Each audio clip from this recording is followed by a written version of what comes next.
Well, I'll be the final. I'm the cleanup batter for this panel. You know, you talk about the apathy of the American people. I want to tell you, I believe the American people are totally with you. I believe it with all my heart. I mean, when I first introduced legislation to bring our troops home, I was really criminalized around the country. When Barbara Lee voted against the president's power in the first place, she was a villain, to say the least, but she wasn't. She was the one right person in the House of Representatives.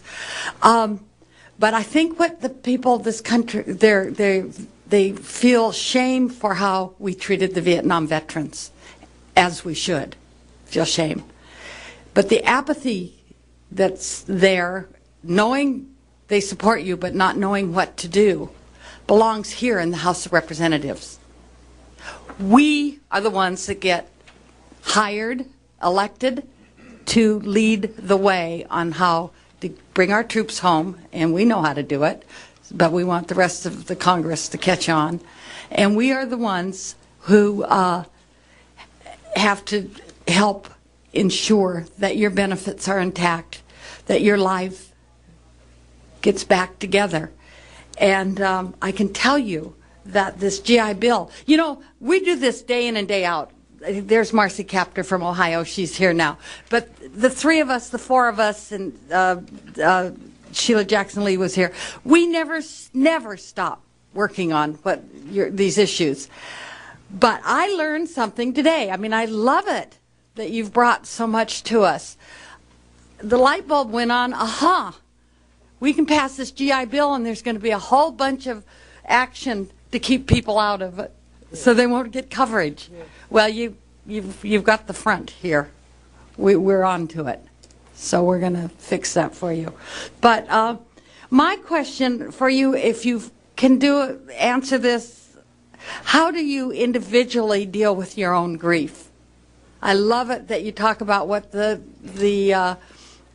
Vietnam's against the veterans against the Iraq, veterans and all that are doing. But what do you do individually? What is the one thing that you do, Jason?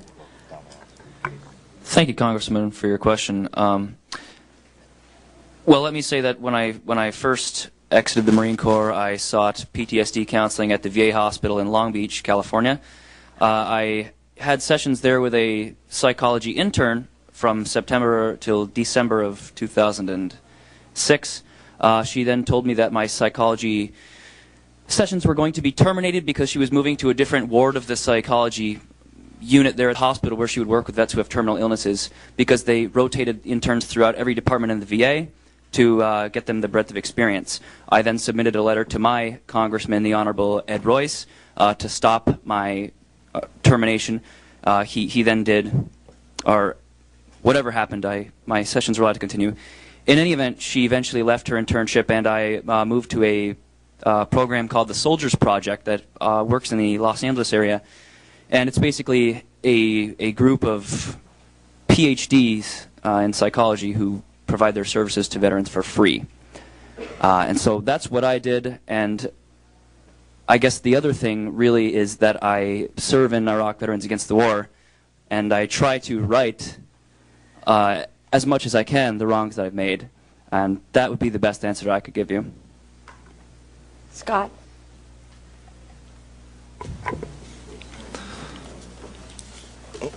Thank you, ma'am.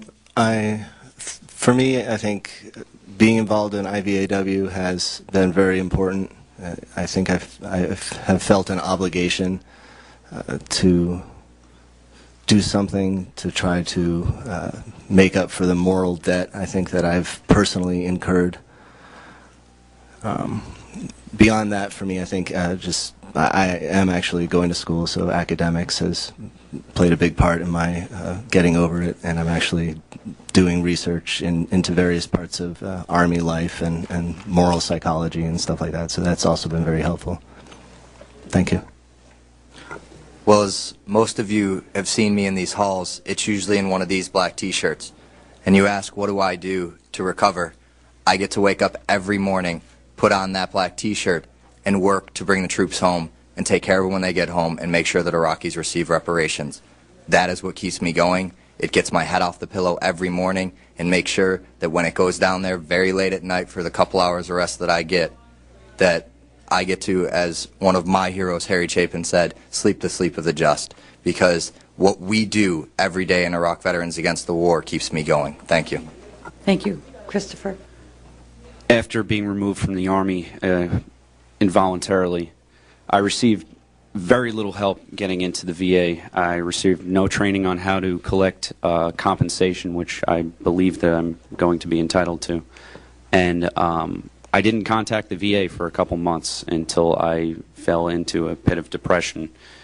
And I went online, filed for compensation back in October, and I haven't seen a response other than we're waiting on your paperwork to go through. The VA has gotten my paperwork, but it's been 7 months now, and I haven't gotten anything. Because there's a $400,000 claim backup at the VA right now, and hopefully I'm getting close to the end of that. Huh. But I drank and I self-medicated for a very long time until I spent almost every dime that I came out of the Army with, which was about $20,000. And it wasn't until February of this year when I was contacted and asked by the IVAW to come speak at Winter Soldier that I had ever told my story to anyone. Even my family and my closest friends didn't know the more graphic details of what I had been through. And I have used telling my story as a vent, a way to recover. But again, there are tens of thousands, if not hundreds of thousands, of soldiers and Marines who are still self-medicating, and I haven't found that outlet the way that I have. Well, I thank you all. Congresswoman Capter, would you like to wait for the next panel and give your remarks? Thank you. I'd appreciate that. And I want to say something about moral debt. This has to weigh so heavy on you, but you have to know that moral debt belongs up here. We thank you. You did the job you were hired to do, that you volunteered to take care of your country, and you did it the best you could. The moral debt belongs to us. Thank you. Okay, now the next panel. We're not going to have, we were supposed to have a video. That isn't going to happen, so we're just going to go on to the next panel.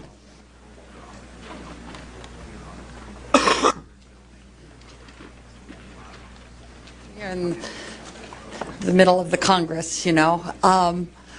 At around 11, we're going to have a series of votes that are going to take 30 to 45